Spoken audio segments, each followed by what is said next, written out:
보신 대로 청라 7호선 연장 사업에 대한 예비 타당성 조사가 통과되면서 지역 주민의 관심도 뜨겁습니다. 7호선 청라 연장 사업 확정으로 그동안 뒤처졌던 인천 서북부권 지역이 활기를 띨 것으로 예상되는데요. 어떤 변화를 가져올지 이도형 홍익정경연구소장과 짚어보겠습니다. 안녕하십니까? 네, 안녕하세요. 네. 7호선 청라 연장 사업에 대한 예비 타당성 조사가 지난 연말에 확정이 됐습니다. 네. 그동안 번번이 이 타당성 조사에서 사업성을 인정받지 못했는데요. 네. 이번에는 대부분이 긍정적인 예측을 했다고요? 사실 대부분이 통과될 것으로 긍정적으로 예측했다고 하지만 정확한 표현에서는 긍정적인 신호가 이번에 많았기 때문에 그 어떤 때보다 기대가 높았다고 표현하는 게 정확할 것 같습니다. 예. 사실 이 사업은 2006년도부터 시작을 했었지만 사업성이 낮게 나오는 바람에 그동안에 지지부진했었거든요. 네.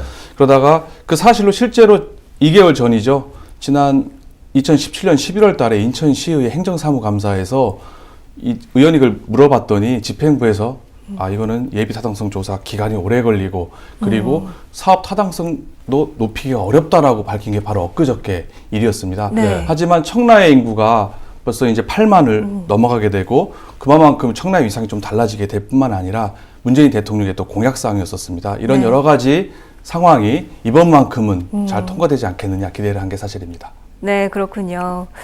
예비 타당성 조사에 통과하기 위해서 노선 변경 등을 통해서 이 비용 편익 지수를 높였다고 하는데요. 네. 자세하게 설명 좀 해주시죠. 사실 이번 KDI 예비 타당성 조사에서는 BC값, 비용 대비 편익 분석이 1.1이 나왔습니다. 네. 나름 높은 수치라고 볼 수 있는데요. 또한 분석적 계측화법인 AHP 지수상으로도 0.561이 나왔습니다. 이 얘기는 0.5 이상이면은 경제적 타당성뿐만 아니라 정책적 타당성까지 다 두루 갖추게 되는 상황이 되는 겁니다.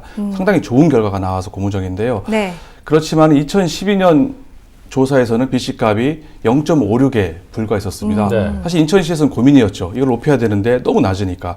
그래서 노선 변경을 꾀하게 됩니다. 네. 당초 계획이었던 청중로보다 조금 아래로 낮추게 됩니다. 그리고 가정지구, 루원시티에 좀 가깝게 오른쪽으로 좀 치우치는 노선 변경을 꾀하게 됩니다. 그렇게 되면서 가정지구, 그리고 청라 중심가, 그리고 시티타워, 국제업무단지를 관통하게끔 사업성을 높이는 것을 꾀하게 됩니다. 그 노선 변경이 주요했다고 볼 수 있겠습니다. 네, 그렇군요. 말씀하셨다시피 이 오랫동안 거론이 됐던 그런 사업이라서 이번에 7호선 연장이 확정됨에 따라 또 기대감도 굉장히 큽니다. 네. 우선 이 교통 환경 측면에서는 어떤 효과가 있을까요? 사실 청라의 오랜 수건 사업이었던 만큼 그 수혜와 그 혜택은 청라 국제도시 주민들에게 돌아갈 것으로 예상이 되어집니다. 당초 청라에서 강남으로 진입하는 게 조금 어려웠었거든요. 네네. 이 청라 7호선 연장을 통해서 강남을 50분대 앉아서 환승 없이 갈 수 있는 효과가 발생을 네. 하게 됩니다. 또한 성남동에서 인천 지하철 2호선으로 환승이 가능하고요. 또한 부평구청역에서 인천 지하철 1호선이 환승이 가능하기 때문에 강남에 대한 진입뿐만 아니라 또한 인천 전역에 이동할 수 있는 교통 편의가 대폭 향상을 하게 됩니다. 네네. 사실 청라 입장에서는 그동안에 공항철도 그리고 9호선을 이용해서 여의도와 서울역을 이용할 수 있었거든요. 네. 그뿐만 아니라 서울 강남과 그리고 인천 전역을 지하철로 이동할 수 있기 때문에 획기적인 교통 개선 효과가 나타날 것으로 예상되어집니다. 네. 이 사업으로 지역 균형 발전에도 적지 않은 영향을 미칠 것으로 보고 계신 분들이 많습니다. 네. 거시적인 측면으로 본다면 어떤 측면을 기대해 볼 수 있을까요? 사실 이번 7호선 연장으로 인해 가지고 그동안 상대적으로 저평가되었던 청라가 재조명될 수 있는 계기가 될 것으로 보여집니다.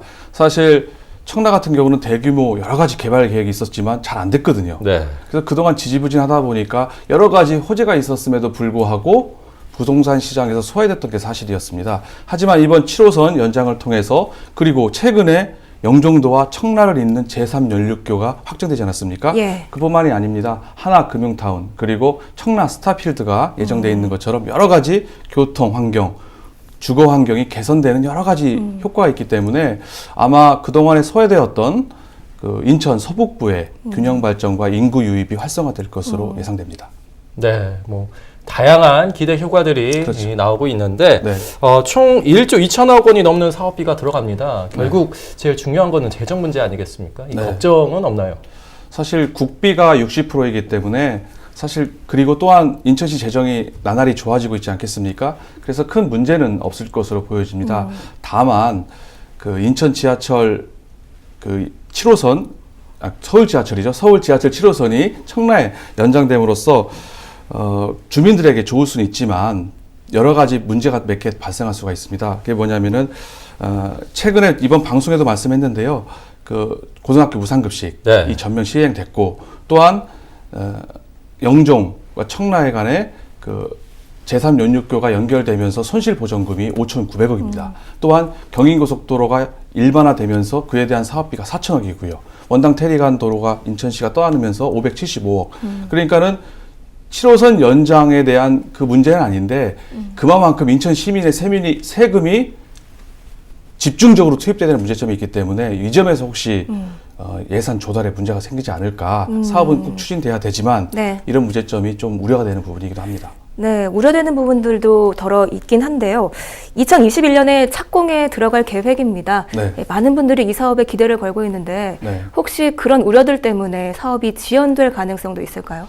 사실 지금 예상대로라면 올해 도시철도 기본계획에 대한 고시 승인이 이루어지고요. 2020년까지 설계 용역이 완료가 됩니다. 네. 그다음에 2021년도에 이 사업은 착공이 되고 당초 계획은 2028년도에 이제 개통이 예정인데요. 유정복 시장은 2026년까지 지금 2년 당기겠다고 얘기하는 거거든요. 근데 앞서 말씀드린 것처럼 작년에 2017년도 그리고 유정복 시장 임기 말에 너무 많은 사업이 잘 된 겁니다. 한편으로는 유정복 시장이 실력을 발휘해서 그동안에 해묵었던 그 지지부진했던 사업을 성사시킨 건 높이 평가해 줄 만합니다만은 네. 그게 지나치게 2017년도에 다 몰려 있다는 겁니다.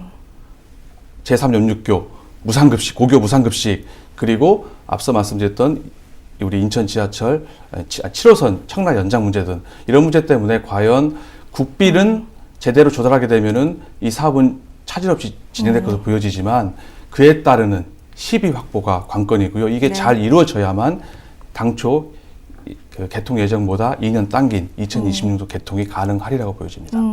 네, 알겠습니다. 이번 사업 추진으로 상대적으로 낙후됐던 인천 서북북번의 발전이 기대가 되는데요. 네. 이로 인해서 인천 전체의 발전도 될 수 있기를 기대해 보겠습니다.